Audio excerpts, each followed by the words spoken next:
വിരാട് കോഹ്ലിനെ വെച്ച് തുടങ്ങാമെന്നാണ് എനിക്ക് തോന്നുന്നത്. കാരണം വെച്ചാൽ വിരാട് കോഹ്ലിയുടെ ഒരു വലിയ വിജയം, അതായത് നമ്മൾ എപ്പോഴും സംസാരിക്കുന്ന കോഹ്ലി ലെഗസി ഒന്നും കൂടി എൻഹാൻസ് ചെയ്യുന്ന രീതിയിലാണ് ഇന്നലെ അദ്ദേഹത്തിൻ്റെ പ്രകടനം. വലിയ സ്കോർ 43 റൺസേ ഉള്ളൂ, എന്നാൽ പോലും അത് അതിനകത്തൊരു വലിയൊരു പങ്ക് വഹിച്ച ഇന്നിങ്സാണ്.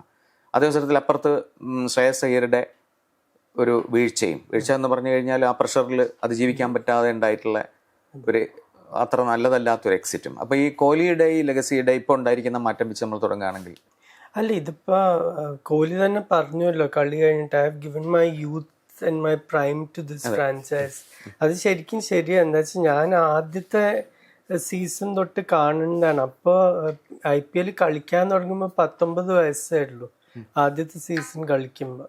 ഇപ്പോൾ 36 വയസ്സായി. മറ്റേ 2 ഫോർമാറ്റിൽ നിന്ന് വിരമിച്ചു കഴിഞ്ഞു അന്താരാഷ്ട്ര ലെവലിൽ.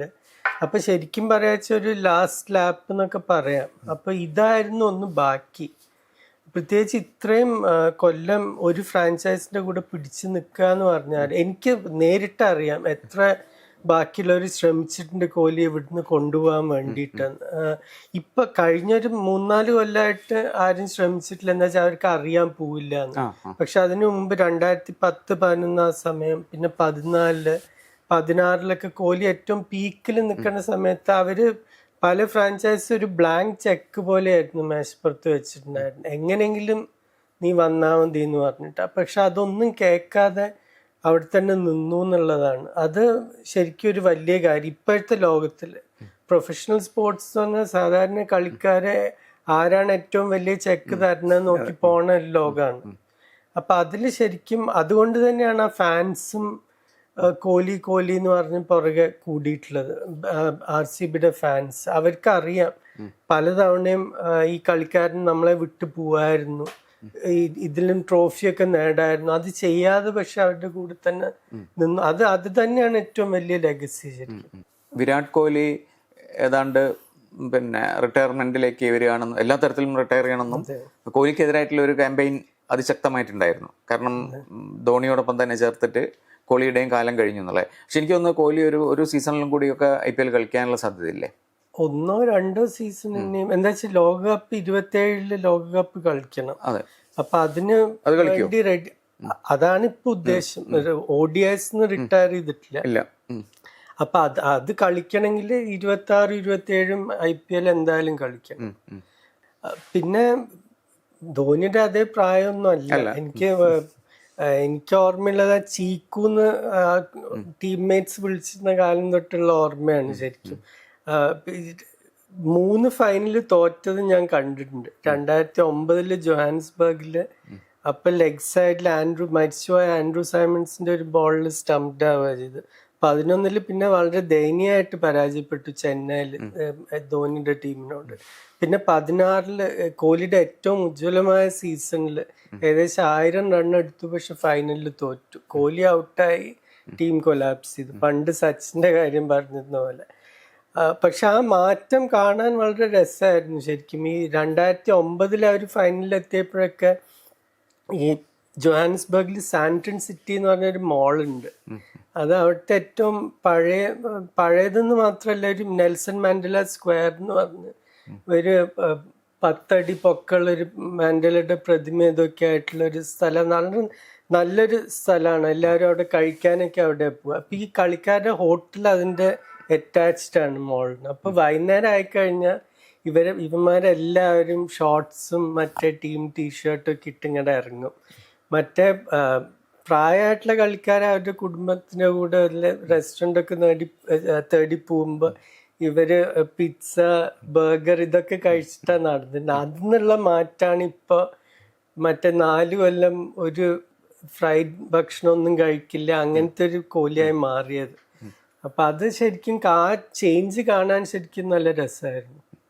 ഈ ഓപ്ഷന്റെ കാര്യം എടുത്ത് പറയുകയാണെങ്കിൽ, കാരണം ഇപ്പം കോഹ്ലി പോയില്ല അല്ലെങ്കിൽ ധോണി പോകുന്നില്ല എന്നൊക്കെയുള്ള സംഗതികളുണ്ടല്ലോ. അപ്പോൾ അതേ സ്ഥലത്തിൽ നമുക്ക് ഇപ്രാവശ്യത്തെ കളിയിനകത്ത് ലേലം അല്ലെങ്കിൽ ഓപ്ഷൻ ഉണ്ടാക്കിയിരിക്കുന്ന വലിയ സ്വാധീനം നമുക്ക് പഞ്ചാബിന്റെ ഈ അവസാന നിമിഷത്തിൽ അവർ ഉണ്ടാക്കിയൊരു കുതിപ്പ്, അല്ലെങ്കിൽ ബാംഗ്ലൂരിന്റെ ഇതിൽ ഒക്കെ ഇതിനകത്ത് ഓപ്ഷൻ എത്രമാത്രം പ്രാധാന്യമുണ്ട്? ഇതിനകത്ത് വലിയ പ്രാധാന്യമുണ്ട്. ഇപ്പൊ വളരെ മോശം പ്രദർശനം കാഴ്ചവെച്ച ടീം നോക്കിക്കഴിഞ്ഞാൽ ഇപ്പൊ ചെന്നൈ ആയാലും കൊൽക്കത്ത ആയാലും അവർക്കൊക്കെ ഓപ്ഷനിൽ പാളിപ്പോയതാണ് പലതും. പല കളിക്കാരെ അവരുടെ കൂടെ വെച്ചില്ല. രാജസ്ഥാൻ റോയൽസ് വേറൊരു ടീം, അല്ലെങ്കിൽ അവർക്ക് ഒരു ബാറ്റിങ്ങിൽ മാത്രം ശ്രദ്ധ വെച്ച് ബോളിംഗ് ഇല്ല. ഇപ്പൊ ലക്നൌവിനൊക്കെ അതാ പറ്റിയ, ബോളേഴ്സ് ആരും ഇല്ല. ബാറ്റ്സ്മാൻ ഏറ്റവും റണ്ണെടുത്ത ടീമാണ് ലക്നൗ. അല്ല, ടീം ഒട്ടാകെ 2800 റണ്ണൊക്കെ എടുത്തു, പക്ഷെ വിക്കറ്റ് എടുക്കാൻ ആളില്ല. അപ്പൊ അങ്ങനെ പലർക്കും ഇവിടെ RCB സാധാരണ ലേലത്തിൽ ഏറ്റവും മോശമായി ചെയ്യുന്ന ഒരു ഫ്രാഞ്ചൈസ് RCB ആണ്. എപ്പോഴും ഒരു ബാലൻസ് ഇല്ലാത്ത ടീമായിരിക്കും. പണ്ട് ഗെയിൽ, കോഹ്ലി, ഡിവിലിയേഴ്സ് ഉള്ളപ്പോൾ അവർക്ക് ബോളർമാരുണ്ടാവില്ല, അല്ലെങ്കിൽ മിഡിൽ ഓർഡർ ഉണ്ടാവില്ല, അങ്ങനത്തെ ഒരു സ്ഥിതിയായിരുന്നു. പക്ഷെ ഇപ്പോഴത്തെ ടീമിൽ ഇപ്പം ഇന്നലത്തെ കളി നോക്കിയാൽ തന്നെ ബോളർമാരും അവർക്ക് ചെയ്യേണ്ടത് ചെയ്തു. കോഹ്ലിയുടെ അപ്പുറത്തും ഇപ്പുറത്തും മറ്റേ മയങ്ക് അഗർവാൾ ആയാലും ജിതേഷ് ശർമ്മ ആയാലും DM ലിവിങ്സ്റ്റൺ ആയാലും എല്ലാവരും എന്തെങ്കിലും ഒരു പങ്ക് വഹിച്ചിട്ടുണ്ട്. അപ്പൊ അത് തന്നെ ഒരു കംപ്ലീറ്റ് ടീമായിട്ട് കൊണ്ടുവരാൻ പറ്റിയവർക്ക്. ഈ പഞ്ചാബിന്റെ ഇതിലേക്കുള്ള വരവ്, പ്രത്യേകിച്ചും ശ്രേയസ് അയ്യരുടെ ഒരു കമാൻഡ്, ഒരു ക്യാപ്റ്റൻ എന്നുള്ള രീതിയിൽ കമാൻഡ്, അതിനെങ്ങനെ നമ്മൾ റിവ്യൂ? അതും ലേലത്തിൽ നിന്ന് തുടങ്ങിയിട്ടുള്ളതാണ്. റിക്കി പോണ്ടിങ് ഇത്രയും പൈസ ചെലവാക്കാൻ തയ്യാറാണ്. ഏകദേശം 26 കോടിയിലധികമാണ് ശ്രേയസ് അയ്യർക്ക് വേണ്ടി കൊടുത്തത്. ആ സമയത്ത് നമ്മൾ സംസാരിച്ചിട്ടുണ്ട്, ഇത്രയും പൈസ കൊടുക്കേണ്ട ഒരു കളിക്കാരനാണോ എന്നൊക്കെ ചോദിച്ചിട്ടുണ്ട്. നമ്മളെന്നല്ല, പലരും ചോദിച്ചിട്ടുണ്ട്. പക്ഷെ പോണ്ടിങ്ങിന്റെ ഉദ്ദേശം ആ ഡ്രസ്സിംഗ് റൂമിൽ ഒരു കൾച്ചർ ക്രിയേറ്റ് ചെയ്യാനായിരുന്നു. അത് പണ്ടത്തെ പഞ്ചാബിന് പറയുമ്പോൾ പല പേരുകേട്ട കോച്ചുമാരും ക്യാപ്റ്റന്മാരും ഒക്കെ അവിടെ പോയി ശ്രമിച്ചിട്ടുണ്ട്. ഒരിക്കലും അത് ശരിയായിട്ടില്ല. പക്ഷെ ഈ ഒരു കോമ്പിനേഷൻ അവർക്ക് ആ ഒരു കൾച്ചർ ക്രിയേറ്റ് ചെയ്യാൻ പറ്റി. ടൈറ്റ് മാച്ചസ് ജയിക്കുക, മുംബൈക്കെതിരെ 2 മാച്ച് അടുപ്പിച്ച് ജയിക്കുക. സാധാരണ ഈ വലിയ മാച്ച് എപ്പോഴും ജയിക്കുന്ന ഒരു ടീമാണ് മുംബൈ. അപ്പൊ അങ്ങനെ അവരെ തോൽപ്പിക്കുക. ഇന്നലെയും ശരിക്കും ഒരു 18 ഓവർ വരെ ചാൻസ് ഉണ്ടായിരുന്നു. അപ്പൊ അവര് നിരാശപ്പെട്ടില്ല. ഇതിന് ഇനിയും ഒരു സ്റ്റെപ്പ് മുന്നോട്ട് പോവാന്ന് വിചാരിച്ചിട്ട് തന്നെ ആയിരിക്കും അവർ അടുത്ത കൊല്ലം വരിക. ഇതിനകത്ത് നമ്മളിപ്പം ഓപ്ഷനും ചില ടീമുകൾ, അതായത് ഇപ്പം കഴിഞ്ഞ പ്രാവശ്യത്തെ ചാമ്പ്യൻസ് കൊൽക്കത്തയ്ക്കോ അല്ലെങ്കിൽ പിന്നെ ചെന്നൈക്കോ ഒക്കെ സംഭവിച്ചിരിക്കുന്നത്, രാജസ്ഥാനൊക്കെ, ഇത് എങ്ങനെയായിരുന്നു? ഇപ്പൊ ദിലീപ് ആണ് ഇതിന്റെ ഒരു അഡ്വൈസർ എങ്കിൽ എങ്ങനെയായിരുന്നു അവരോട് പറയുക? അല്ല, അതില് ഒരിക്കലും നമുക്ക് എല്ലാം ശരിയായിട്ട്, ഇതിപ്പോ വളരെ വിവരമുള്ള ആൾക്കാർ തന്നെയാണ് മേശപ്പുറത്ത് ഇത് ഡിസ്കസ് ചെയ്ത് സെലക്ട് ചെയ്യേണ്ടത്. അപ്പൊ എനിക്ക് അവരുടെ ഒന്നും വിവരം ഉണ്ടെന്നല്ല ഞാൻ പറയുന്നത്. പലപ്പോഴും പക്ഷെ ഇപ്പൊ ചെന്നൈക്ക് ഈ സീസൺ പറ്റിയെന്ന് വെച്ചാൽ കുറെ പേര് ഒരുമിച്ച് ഔട്ട് ഓഫ് ഫോം ആയിപ്പോയി. അതും സംഭവിക്കാൻ ചിലപ്പോൾ ടീമിൽ. അതിപ്പോ ഫുട്ബോളിലായാലും ക്രിക്കറ്റിലായാലും ഒക്കെ ചിലപ്പോൾ അങ്ങനത്തെ സീസണുകൾ ഉണ്ടാവും. പക്ഷെ രാജസ്ഥാന്റെ കേസിലൊക്കെ ചില്ലറ ഈഗോ കാര്യങ്ങൾ കാരണമാണ് കളിക്കാരെ അവർ വാങ്ങാതിരുന്നിട്ടുള്ളത്.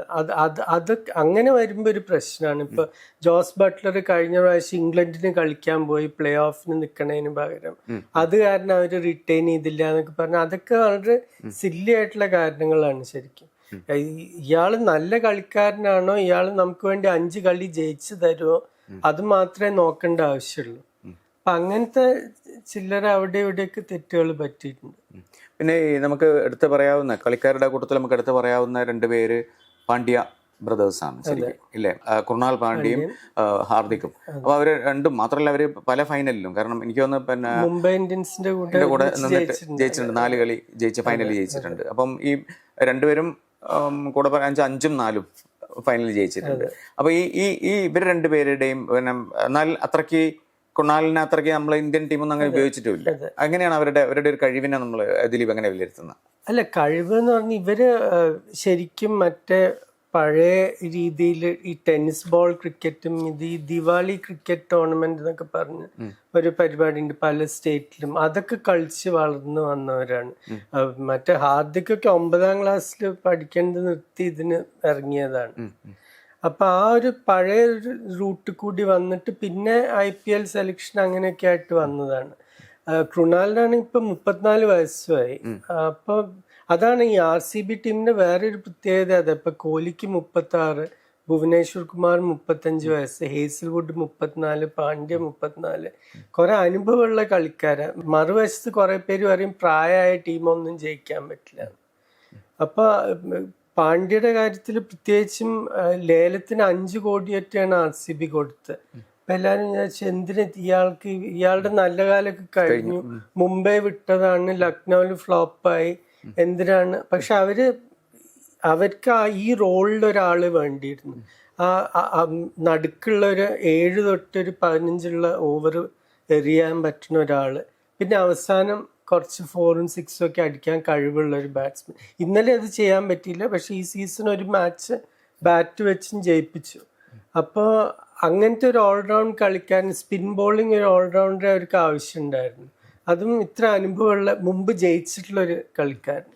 അപ്പൊ അത് ശരിക്കും ഒരു നല്ല പിക്കായി മാറി. ശരിക്കും ഈ ഇത്തവണത്തെ ടൂർണമെന്റ് പ്രത്യേകിച്ചും അതിനിടയിൽ കുറച്ച് ബ്രേക്കൊക്കെ വന്നു, എന്നാൽ പോലും അതിൻ്റെ ഒരു ക്വാളിറ്റി, അതായത് IPLന്റെ നമ്മളിപ്പോൾ ഇത്രയും സീസണുകളായി, അപ്പോൾ ഈ തവണത്തെ കളി വെച്ചിട്ട് ദിലീപ് എങ്ങനെയാണ് ഇതിന്റെ ക്വാളിറ്റി എങ്ങനെയാണ് ഡിഫൈൻ ചെയ്യുന്നത്? അയ്യോ, ഇപ്പൊ 2008-ത്തെ ക്വാളിറ്റിയും ഇപ്പോഴത്തെ ഇതും നോക്കിക്കഴിഞ്ഞാൽ ഒരു വിധത്തിലും നമുക്ക് കമ്പയർ ചെയ്യാൻ പറ്റില്ല.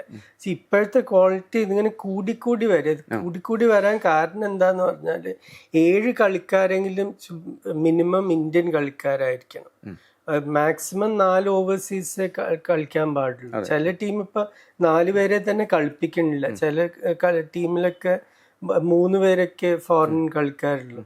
അപ്പൊ ഓരോ സീസണും ഇന്ത്യൻ കളക്കാരുടെ സ്റ്റാൻഡേർഡ് ഇങ്ങനെ കൂടിക്കൂടി വരിക. ഇപ്പൊ പഞ്ചാബ് നോക്കിക്കഴിഞ്ഞാൽ അവരുടെ ഏറ്റവും നല്ല 4 കളിക്കാരാ, 2 ഓപ്പണേഴ്സ് പ്രഭ്സിമ്രൻ സിംഗ്, പ്രിയൻ ഷാരിയ, പിന്നെ നേഹൽ വധേര ഇന്നലെ ഷൈൻ ചെയ്യാൻ പറ്റിയില്ല, മറ്റേ ശശാങ്ക് സിംഗ്. ഇവരൊന്നും ക്യാപ്ഡ് പ്ലേയേഴ്സും കൂടിയല്ല, ഇന്ത്യക്കൊന്നും കളിച്ചിട്ടില്ല. പക്ഷെ അവരെ കൊണ്ട് അത്രയും നല്ല പ്രദർശനം കാഴ്ചവെക്കാൻ പറ്റിയിട്ടുണ്ട്. അതേപോലെ വൈഭവ് സൂര്യവംശി, ആയുഷ് മാത്രി, ഇവരൊക്കെ ആരും കേൾക്കാത്ത കുറെ കളിക്കാര്. അപ്പൊ നേരെ തിരിച്ചിപ്പോ എനിക്ക് ഓർമ്മയുണ്ട്, ആദ്യത്തെ സീസൺ കാണുമ്പോ ഇങ്ങനെ നോക്കുക ചില ഇന്ത്യൻ കളിക്കാർ കളിക്കാൻ വരുമ്പോ, എന്നുവെച്ചാൽ അവരും മറ്റേ ഇന്റർനാഷണൽസ് തമ്മിലുള്ള ഗ്യാപ്പ് അത്രയും വലുതായിരുന്നു. എല്ലാ ടീമിലും അങ്ങനത്തെ 1-2 കളിക്കാരുണ്ടാവും ചെയ്യും. ഈ കാലിസിന്റെ കൂടെ കളിക്കുന്ന ഒരു കർണാടക കളിക്കാരൻ, അല്ലെങ്കിൽ ധോണിയുടെ കൂടെ കളിക്കുന്ന ഒരു തമിഴ്നാടുകാരൻ, ഇവരൊന്നും ഇന്റർനാഷണൽ സ്റ്റാൻഡേർഡ് ആയിരുന്നില്ല.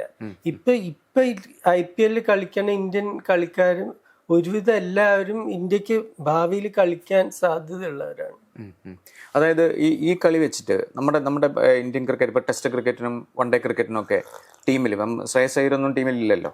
അപ്പൊ ആ തരത്തിൽ എന്തെങ്കിലും ഒരു ക്വാളിറ്റി ചേഞ്ച് ഉണ്ടാവും തോന്നുന്നുണ്ടോ?